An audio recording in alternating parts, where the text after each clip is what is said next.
Hi, welcome to my channel. It's called Emma Roma. I'm Emma, and let's get into it.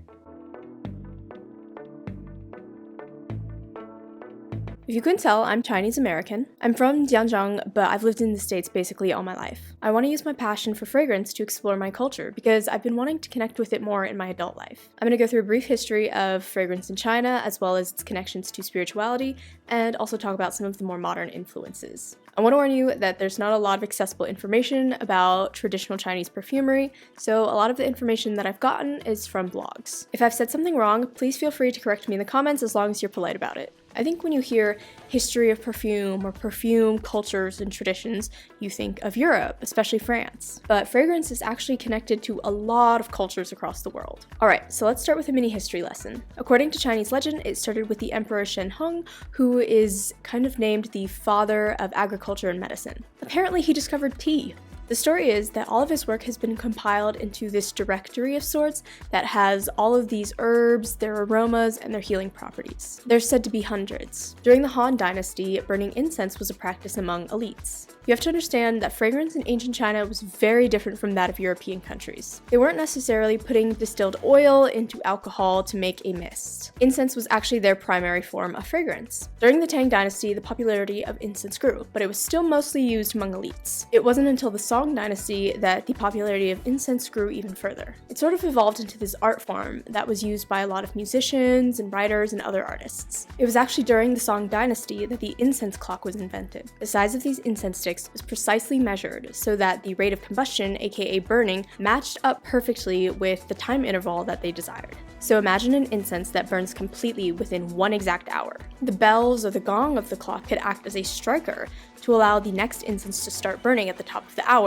or whatever time interval they used. That is so amazing and brilliant, and it's a beautiful way to keep track of time. Burning incense was a large part of Chinese spirituality, particularly Taoism, but also Buddhism. The Taoist belief behind this was that burning the oil actually freed the spirit of the plant. The incense stick kind of represented the physical, and then that transformation into the vapors represented the transition into spiritual. There's also a connection between fragrance and qi, which in Taoism is this energy that flows through all living things. It was said that good smells promote healthy qi flow, while bad ones actually caused qi stagnation. Qi that's not properly flowing is said to cause things like mood changes, headaches, or other physical symptoms like constipation or cramping. So there you go. I guess if you want to be healthy, you need to buy more fragrances. Not only did the burning of incense have meaning, but the plants themselves held a lot of spiritual symbolism. The colors and the textures and the scents of all of these plants that they used had a lot of significance. There are 4 auspicious flowers, that's peony, lotus, chrysanthemum, and plum blossom.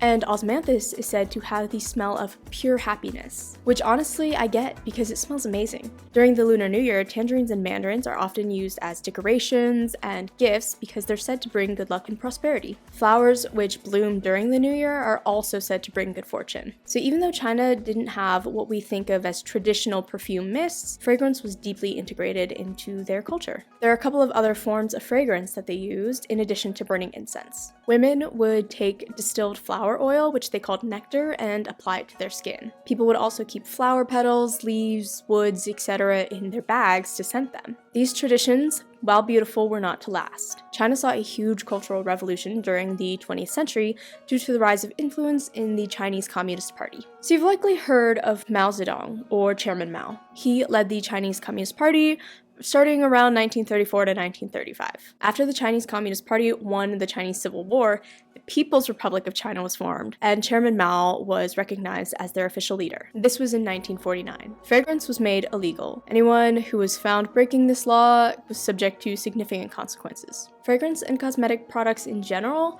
were viewed as symbols of the Western elite and capitalism, and culturally they were pretty looked down upon. Plus, with the state of China's economy at the time, luxury goods weren't exactly prioritized. Not to mention, a lot of people still view it as a strictly feminine interest. So currently, China's fragrance market is big, but not quite as big as, say, the US or France. It is growing, though. So I like to stay kind of in the know of what various fragrance houses and brands are doing. Both Givaudan and IFF have set up new locations in Shanghai to kind of tap into that Chinese market and also incorporate some of the traditions. A niche perfume brand that's based in China called Two Summer went viral on TikTok. This brand focuses on Eastern, specifically Chinese, perfumery. I personally really appreciate it when brands use their platform to shed light on traditions that have been neglected or to revive old ones that have been lost. The brand Danam is sort of doing a similar thing, so each one of their collections dives deep into one particular Asian country's culture. Each perfume in that collection holds a memory or maybe a place or a food or some other kind of tradition. And crossing my fingers that one day they do China. You've probably heard of a lot of fragrances too that have been inspired by Chinese culture. Think Pivon Suzu, Tei Yulong, Wulong Cha, just to name a few popular ones. I'm gonna read off a few notes from Chinese perfumery which have great cultural significance. I just want to take a moment to appreciate the natural beauty of China. Citron, bamboo, tea, lotus, peony, osmanthus, narcissus, jasmine, sandalwood, cedarwood, and oud. I know that wasn't a comprehensive list. Please feel free to add more in the comments. Alright, that's all I have for today. Thank you so much for joining. I honestly had a lot of fun making this video. I really want to understand fragrance at a deeper level, historically, culturally, scientifically, just everything. I also know that China is a very contentious topic, especially here in the US. So I just want to add a perspective of some of the beautiful things in China. That's not to diminish any of the harmful things that we have going on right now, but it is the culture that I'm from, and so I have some bias towards it. Anyway, I hope you learned something new. I hope this was a positive experience, and I'll see you later.